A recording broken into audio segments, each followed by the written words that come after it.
ሰላም እንዴት ናችሁ? ማያስ ፋሚሊ ቤተሰቦቻችን እንኳን ደህና ቆያችሁ። ተመልሰን መጥተናል። ዊ አር ባክ። ፉል ባንዱ ተመልሶ መጥተዋል። ሃይ በል ሃይ ሃይ ብላለች እና እንትሮ ነው በይ። የዛሬ የቀን ውሏችን ከጧት እስከ ማታ ከአና ጋር እናሳያቸዋለን ማለት ነው። በጣም ከጧት ጀምረን እስከ ማታ ያለውን ሩቲናችን እናሳያቸዋለን ማለት ነው። ከኛ ጋር ሁኑ። በዚህ አጋጣሚ ለማያስ ፋሚሊ አዲስ የሆናችሁ ሰዎች ላይክ፣ ሼር፣ ሰብስክራይብ በማድረግ ጆይን አድርጉ። ዶንት ማይንድ ማይ ሄር አትዩት፣ ጸጉሬን እኔ የምለውን ብቻ እዩት እንጂ ጸጉሬን አትዩት። ሶ ላይክ፣ ሼር፣ ሰብስክራይብ በማድረግ ቤተሰባችንን ተቀላቀሉ እንላችኋለን። በዚህ አጋጣሚ ለአዲስ አመት እንኳን በሰላም አደረሳችሁ። ፈረንጆች አዲስ አመት 2026 ገብቷል።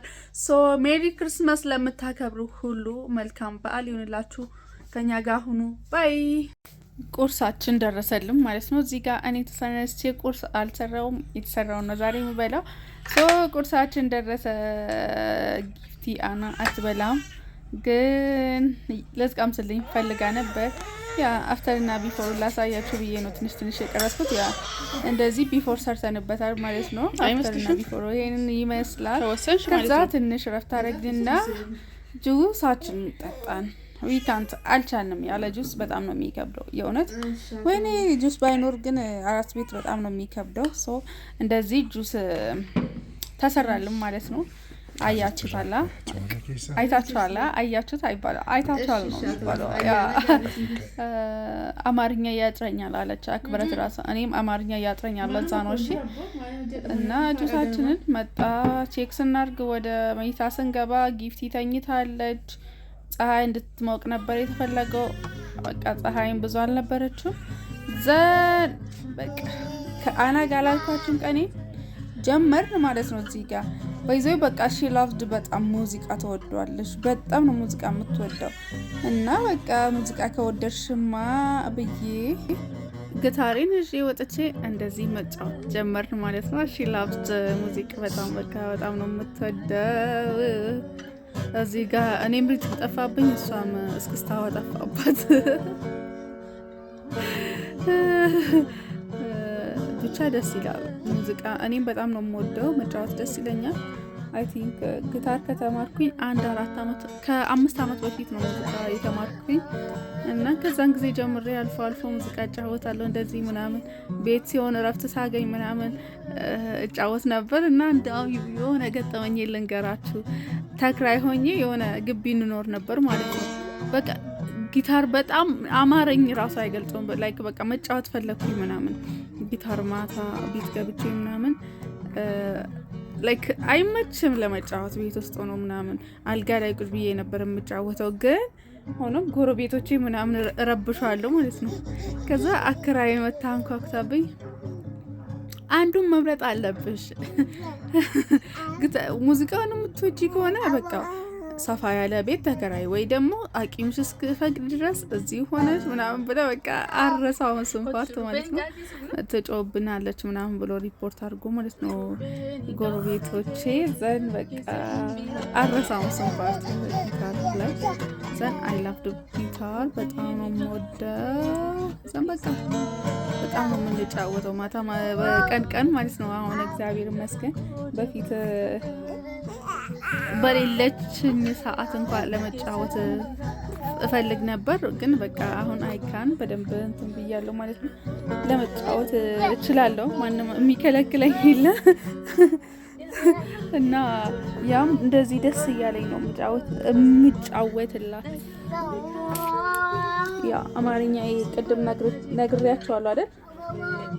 ያ አምኖት ወደ አማርኛ ብዙም ጎበዝ አይደለሁም። ዘን በቃ ገባን ወደ ቤት። እዚህ ጋር ምናምን ልንገባ ነበር ድጋሚ እየተኛሽ ነበር አይደል? ተመልሳ ወጣች ማለት ነው። ልብስ ቀይራ ወጣ። እንደዚህ ከሷ ጋር ስትጫወት ነበር። ዘን ቼክ አደረኩኝ ስራ ቦታ እንደዚህ በካሜራ ምናምን ቼክ አደረኩኝ። ቤቶኜ በቃ የተወሰነ እንትኖቼን ሱቅ ያለውን ስራ ምናምን ቼክ አደረኩኝ። ማያስችለኝ በቃ ራበኝ። ቶሎ ነው የሚርበኝ ጋይስ። ወደ ክችን የገባሁኝ ምግብ መስራት ጀመርኩኝ። ምን ላድርግ አይካንት ደግሞ ይመሳሰላል መሰለኝ ከባለፈው ቪዲዮ ጋር ይሄ እንትን ማለት ነው። ባለፈው ከለቀኩኝ ጋር ይመሳሰላል መሰለኝ። በቀደም አትክልት ሰራ ነበር፣ ዛሬም አትክልት። ብቻ ግን አይ ላቭ ኢት አትክልት እወዳለሁ። እና አትክልት ወዳጆች ካላችሁ ኑ እንብላ። በነፃ ጋብዛችኋለሁ። እሺ የምር ቤታችን ከመጣችሁ በነፃ አትክልት ትበላላችሁ። ሶ እንደዚህ ያልን በቃ አትክልታችንን ምናምን ማዘጋጀት ጀመርን። እንደዚህ አድርገን ካዘገጃጀን በኋላ ኦሬዲ እዚህ ጋር ልመሽ ደርሰዋል። ኦልሞስት ወደ ስንት ሰዓት ይሆናል? ወደ 10 ሰዓት ኦር 10 ተኩል ምናምን ይሆናል። ቁርሴን ደግሞ እንትን ጠዋት ላይ ገንፎ አልበላውም። ከዛ ትንሽ ቆይቼ ጁስ ጠጥቼ ነበር 5 or 6 ሰዓት አካባቢ። ለዛ ነው ምሳዬን ያልበላሁት። ምሳዬን ያው አንደኛዬን አትክልቱን እበላዋለሁ ብዬ ነው እንትን ያላልኩኝ ማለት ነው። በቃ አራበኝም ነበር፣ ለዛ ነው ያልበላሁት እንጂ ምሳ በልቼ ቢሆን ኖሮ ሪከርድ አደረግ ነበር። ደግሞ ያስጠላል። ምንድነው አሁንም ቶሎ ቶሎ መብላት ደስ አይልም። ቤተሰብ ምናምን ደስ አይልም። ሽንኩርቴም ከተፌ ምናምን ምን ብዬ መጨማመር ጀመርኩኝ። እና ቤተሰቦች ለምንድን ነው የኛን ቻናል ሰብስክራይብ የማታደርጉት? ይሄ የኔ ጥያቄ ነው የምር። ለምንድን ነው ቢያንስ መክፈታችሁ እስካልቀረ ድረስ ሰብስክራይብ አድርጉ። ሶኬ እኮ ከእናንተ የሚቀነስም ነገር የለም፣ ግን ለእኔ ደግሞ የሚጨመር ነገር አለ። እናንተ ሰብስክራይብ ስታደርጉ ለእኔ የሚጨመር አለ፣ ከእናንተ ደግሞ የሚቀነስ የለም ማለት ነው። ዚስ ሚን ከእናንተ ይቀነሳል ማለት አይደለም። ስለዚህ በጎነት ለራስ ነውና ሰብስክራይብ አድርጉልኝ። እሺ ፋሚሊ ሰብስክራይብ አድርጉልኝ። እና አቮካዶ ደግሞ ወቅቱ አይደለማ የምታውቁት። እኔ አቮካዶ ሀገር አልተወለድኩም፣ ስለዚህ ስለ አቮካዶ ቱማች አላቅም። የአቮካዶ እርሻም የለንም። አይቼ አውቃለሁ። አይ ቲንክ 1 or 2 አለ።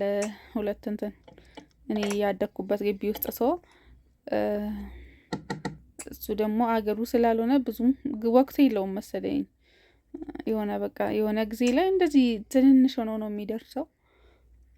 የአበሻ ነው የፈረንጅ ነው ብቻ የአበሻ የፈረንጅ ይሁን አላውቅም። አቮካዶ ቱማች ያሚ አይደለም። የሆነ ቅቤ የሚባል አቮካዶ አይደለም፣ ደስ አይልም። ግን በላ ነው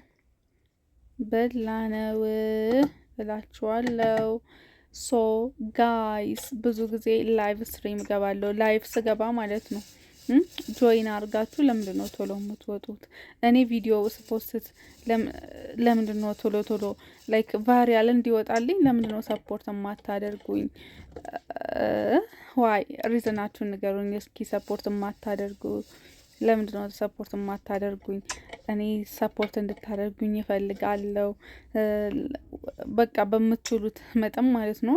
ትልልቅ ፔጅ ያላችሁ ደግሞ እንዳውም የኔ ቪዲዮ አጋጣሚ ፎር ዩ ፔጃችሁ ላይ ከመጣ ሼር አርጉልኝ እና እኔም የሆነ ጊዜ ላይ ሳምባዲን እናንተ ሰፖርት እንዳረጋችሁኝ ሌላ ሰውን እኔም ሰፖርት እንዲያደርግ ማለት ነው። እና እናንተም ሰብስክራይብ አርጉልኝ። ሰብስክራይብ ራሳችሁ እንኳን ባታደርጉ ሼር አርጉልኝ፣ ይጠቅመኛል። እና እንደዚህ ነው እያልኩኝ ልሸኛችሁ እንሰነባበት። ጋይስ ድምፄ ደግሞ በጣም ተቀይሯል። ቢኮዝ አፌ ውስጥ ያለው እንትን የድድ ማበጡ ኦቨር ነው የጨመረው በዚህ ሰሞን ማለት ነው። እና ድምፄ ይቀያየራል ምናምን። እኔ ሳወራ ራሱ አልወደውም። በቃ የሆነ ብቻ ሐኪም ቤት እጄ እስክገላገል ድረስ አይካንት። ሰብስክራይብ በማድረግ ጆይን አድርጉን። ባይ ይላችኋለሁ። ላቭ ዩ